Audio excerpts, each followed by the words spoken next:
Esa dan Eka ada dan tampaknya tidak ada masalah dalam dua kata ini. Keduanya jamak digunakan dan dipahami luas oleh penutur bahasa Indonesia. Keduanya menyatakan satu, tunggal. Namun keduanya berbeda ketika dilihat dalam aspek morfologisnya. Eka, seperti yang kita tahu, adalah bentuk terikat alias tidak dapat berdiri mandiri sebagai satu kata dan ditulis serangkai dengan kata yang mengikutinya. Misalnya Eka bahasa yang artinya hanya memahami dan menggunakan satu bahasa atau bersifat monolingual. Dan Eka Karsa yang artinya satu kehendak, satu niat. Uniknya, Esa bukanlah bentuk terikat. Dalam KBBI edisi 5 versi daring, Esa dikategorikan dalam kelas kata numeralia atau bilangan. Sebagai numeralia, Esa pun dapat dibubuhi afiksasi, misalnya keesaan yang artinya sifat yang satu, dan mengesahkan yang artinya menjadikan atau menganggap satu. Lalu benarkah Esa dan Eka sama-sama bermakna satu? Mari kita lihat etimologinya. Bahasa Indonesia menyerap Eka dari bahasa Sanskerta.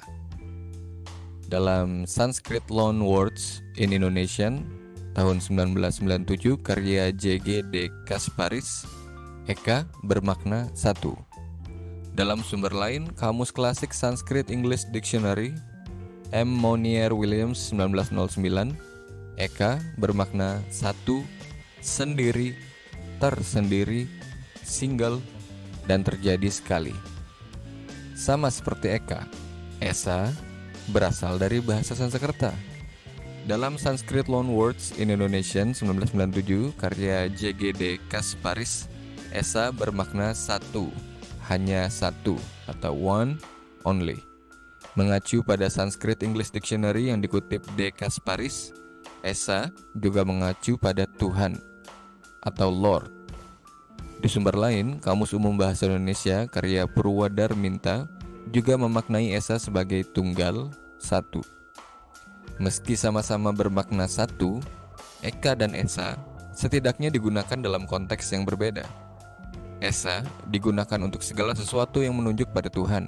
Misalnya, seperti yang tertulis dalam sila pertama Pancasila, Ketuhanan yang Maha Esa, atau dalam frasa keesaan Tuhan. Sejauh ini sangat jarang ditemukan penggunaan kata Esa tidak dalam konteks ketuhanan. Ini berbeda dengan Eka, yang cenderung lebih jamak dan longgar digunakan dalam berbagai situasi dan konteks, seperti Eka bahasa, Eka warna, Eka fungsi, dan Eka suku.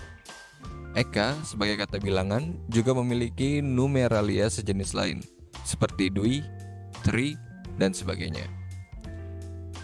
Kalau Eka terdapat bentuk jamak, Esa tidak punya bentuk jamak. Mungkin ini terkait dalam konteks Tuhan, dan tidak ada bentuk jamak untuk itu. Esa adalah satu, tunggal.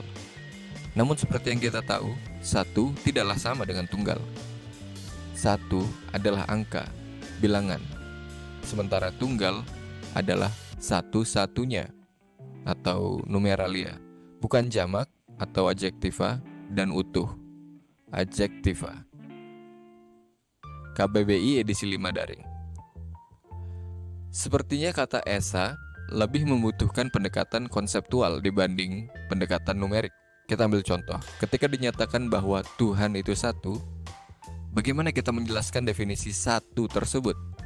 Apakah satu itu 2 minus 1, 0 plus 1, 4 minus 3? Namun akan lebih mudah bila kita menyebut Tuhan itu tunggal atau Esa. Mengapa?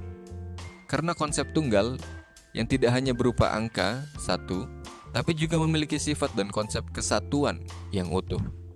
Mungkin saja itu sebabnya bahasa Indonesia tidak mengenal istilah untuk sesuatu yang tidak tunggal. Ini berbeda dengan Eka.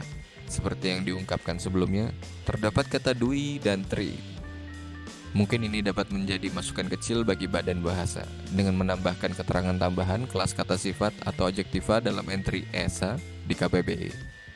Esa tidak hanya dapat dipahami sebagai sebuah angka atau bilangan, tetapi sebuah sifat yang satu, utuh, tidak ada duanya.